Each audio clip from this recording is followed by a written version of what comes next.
Boa tarde, queridos. A graça e a paz do Senhor Jesus seja com você e com a sua família. Eu quero ler com você uma pequena história aqui de Jesus com seus discípulos, registrado por Marcos, o evangelista Marcos, capítulo 9, nos versículos de 33 a 37. Diz assim: Chegaram então a Cafarnaum. Estando em casa, Jesus perguntou aos discípulos: Sobre o que vocês estavam conversando no caminho? Mas eles se calaram, porque no caminho tinham discutido entre si sobre quem era o maior. E Jesus, assentando-se, chamou os 12 e lhes disse: Se alguém quiser ser o primeiro, será o último e servo de todos. Trazendo uma criança, colocou-a no meio deles e, tomando-a nos braços, disse-lhes: Quem receber uma criança tal como esta, em meu nome, recebe a mim, e quem receber a mim, não é a mim que recebe, mas aquele que me enviou. Amados, esta história é uma história muito interessante e, honestamente, por muito tempo eu não compreendi qual era a mensagem que Jesus queria passar nessa história. Eu não conseguia entender a relação entre a discussão que os discípulos tiveram entre si e esta criança. Nós vamos observar o que está acontecendo nessa história. O texto nos diz que quando Jesus chegou em casa, ele perguntou para os discípulos sobre o que eles estavam conversando, discutindo no meio do caminho. E eles ficaram calados porque eles estavam discutindo quem era o maior entre eles. Perceba bem. A discussão que teve era o seguinte: quem Jesus ama mais? Ou quem Jesus confia mais? Ou ainda, a quem Jesus vai dar mais autoridade? O termo aqui maior quer dizer quem tem mais privilégio, quem tem mais vantagem sobre os outros, quem vai ser mais bem recebido por Jesus, quem que Jesus tem mais preferência do que os demais, ou qualquer coisa do tipo. É uma pergunta, é uma questão interessante. Nós, vira e mexe, nos pegamos pensando alguma coisa desse tipo, né? Os filhos, normalmente, eles têm essas discussões de vez em quando, né? Quem o pai ama mais? O papai ou a mamãe deu um presente assim pro irmão, é porque o irmão é mais preferido do que o outro, né? E coisas desse tipo. A pergunta gira em torno disso. Em resumo, quem terá mais privilégio? Quem terá mais autoridade? Quem será? Quem será que Jesus escolheu dentre nós para ser o líder de nós? Quem Jesus escolheu para deixar no lugar dele e todos os demais o servirem? Esta é a pergunta esta é a questão que eles estavam discutindo. E aí Jesus, para tratar dessa questão, Jesus observa eles conversando, não se envolve na discussão. Jesus, com muita sabedoria, ele espera um momento certo para poder conversar com eles à mesa, conversar com eles juntos sobre essa questão. Olha que sabedoria Jesus tem. Será que eu e você teríamos a mesma sabedoria para orientar os nossos filhos, para orientar quem está perto de nós, como Jesus orientou com toda essa sabedoria? Bom, é possível, pois o Espírito Santo que estava sobre Jesus é o mesmo que está sobre mim, sobre você.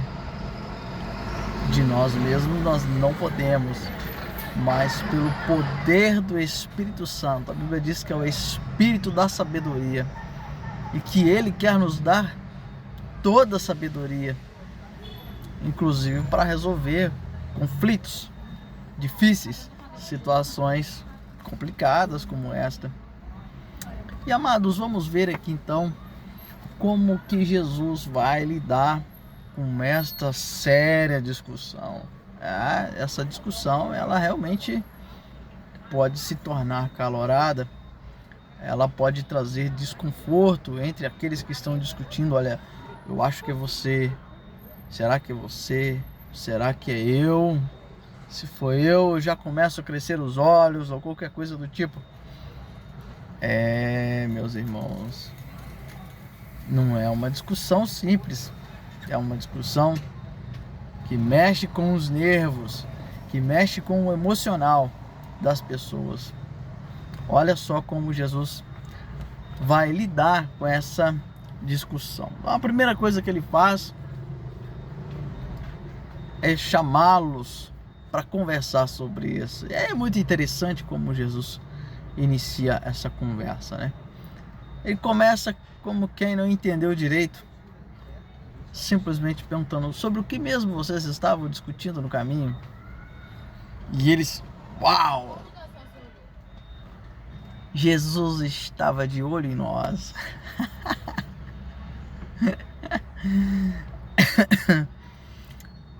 Meus amados, quem está cheio do Espírito Santo tem sensibilidade, tem olhos de águia. É verdade. O Espírito Santo, ele conhece as coisas profundas do nosso coração, né? E eles estão surpresos porque Jesus descobriu, né, o que eles estavam discutindo. Talvez pensasse que Jesus fosse dar uma bronca neles, né? Eles ficam caladinhos, ficam uau. Mas Jesus, ao invés de dar uma bronca, com muito carinho, com muita sabedoria, com muito amor, ele conversa com eles o seguinte. Primeiro Jesus se assenta, como quem não tem pressa, como se o problema, se a questão não fosse algo tão relevante. Jesus acalma os ânimos, se assentando. Jesus não fica de pé para apontar o dedo na cara de ninguém. Jesus se assenta tranquilamente, dá um suspiro e então diz o seguinte. Ele chama os 12, não chama ninguém em particular. Jesus não diz que havia alguém que era quem havia começado a discussão. Jesus não está querendo dar sermão em ninguém. Ele chama todo mundo para junto. Tranquilo, Jesus está sentado, Jesus está tranquilo.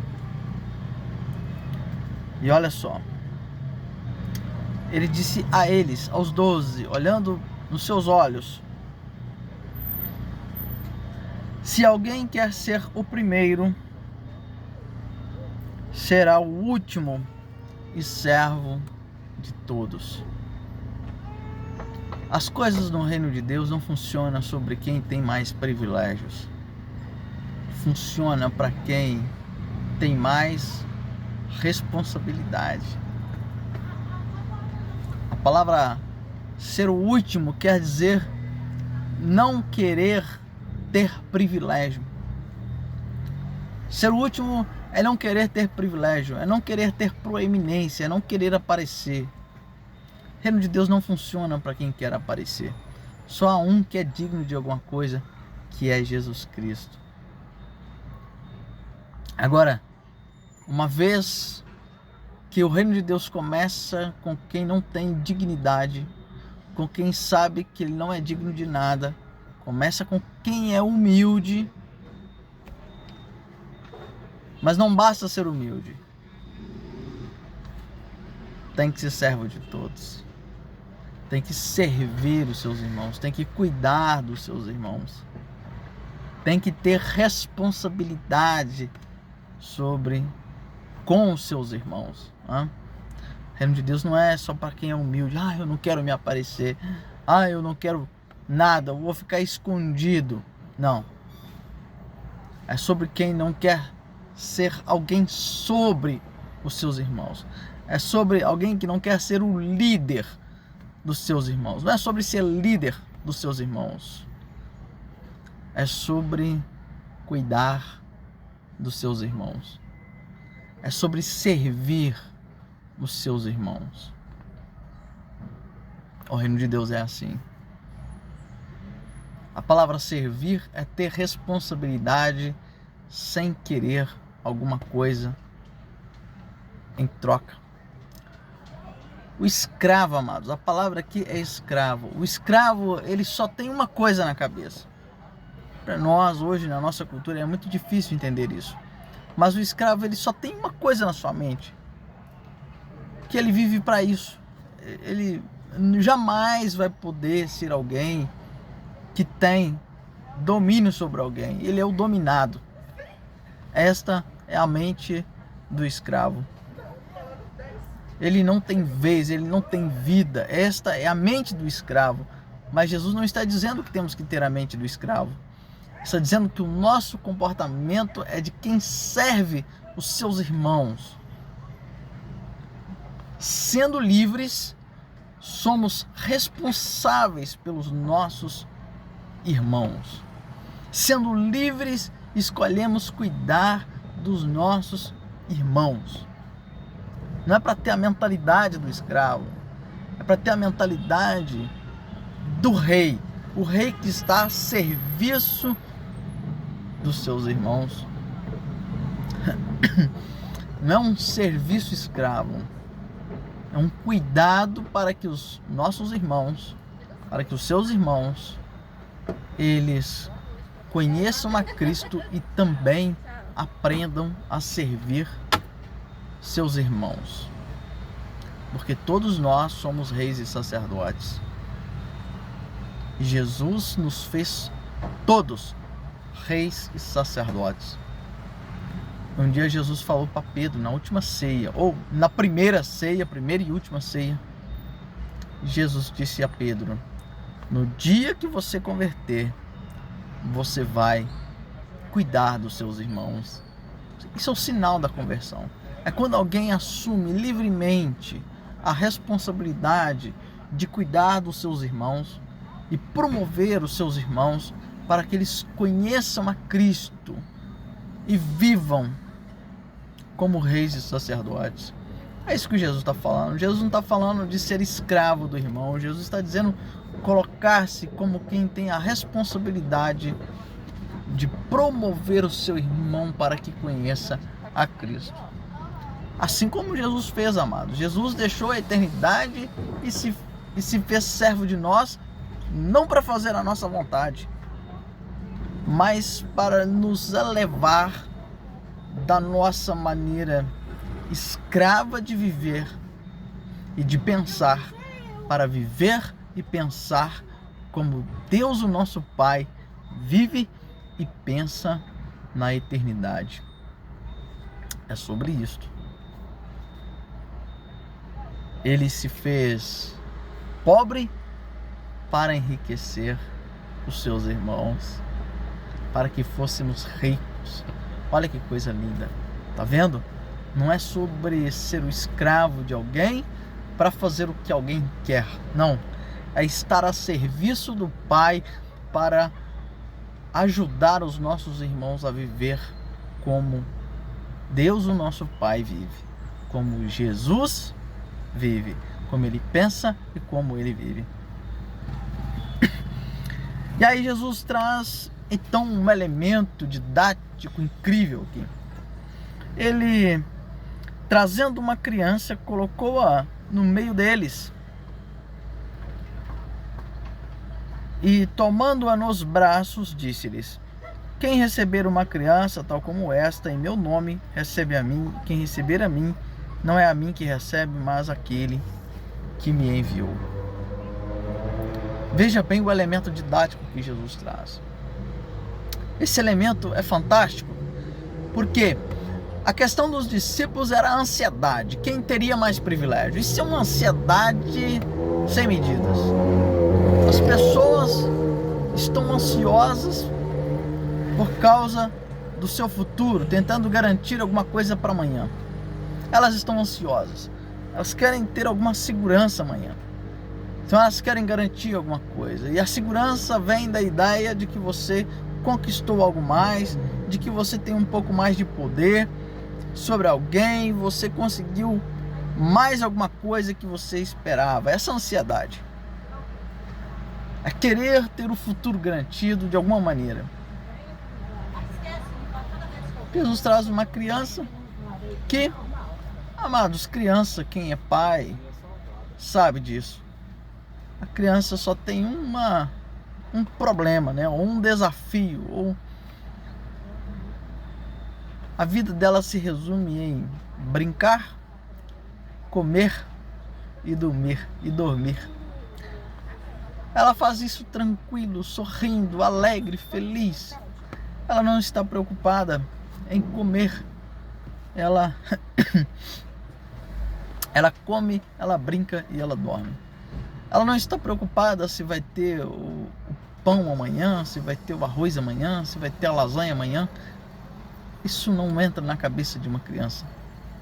Veja bem, o que Jesus está nos ensinando? Não é que a gente tem que ser como uma criança, mas a gente ter a confiança de uma criança. Os discípulos estavam ansiosos com o que ia acontecer depois que Jesus partisse, ou talvez com quem ia substituir Jesus, ou com quem Jesus ia deixar para dominar sobre os outros. Jesus disse para eles: olha, vocês têm que esquecer esta coisa de ficar com uma expectativa, com essa ansiedade. Vocês têm que esquecer essa ideia de que vocês precisam fazer alguma coisa para ter mais benefícios, para alcançar alguma coisa melhor. Olha para a criança. Ela não tem preocupação com nada. Ela apenas vive o seu dia. Ela apenas vive a sua realidade.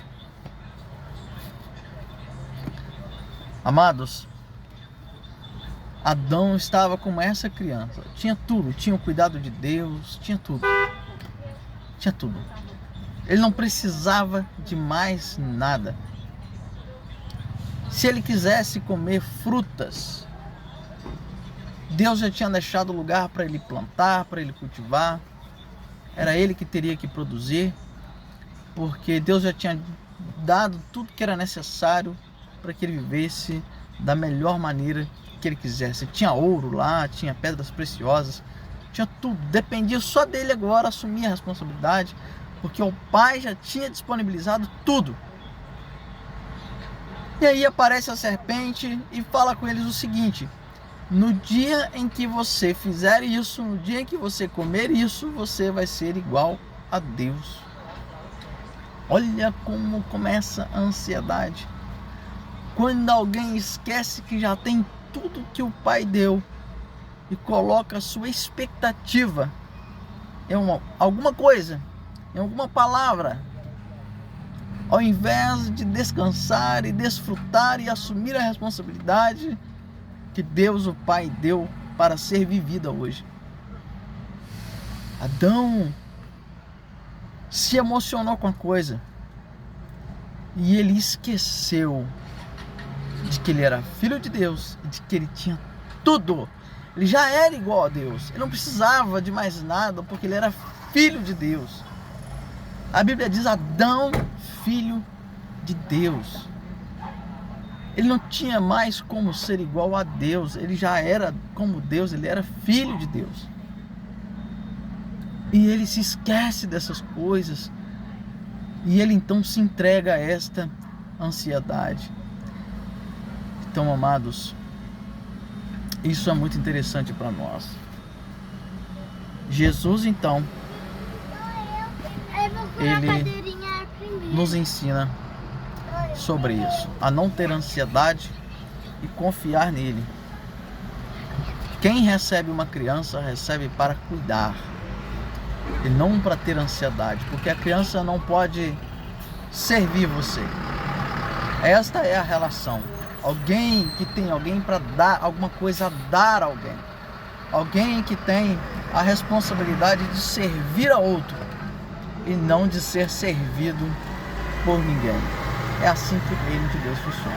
Sem ansiedade, sem pressão, mas confiança de que o Pai já nos deu tudo que é necessário para viver, para a sua glória e para cuidar de quem Ele nos deu para cuidar. Deus te abençoe.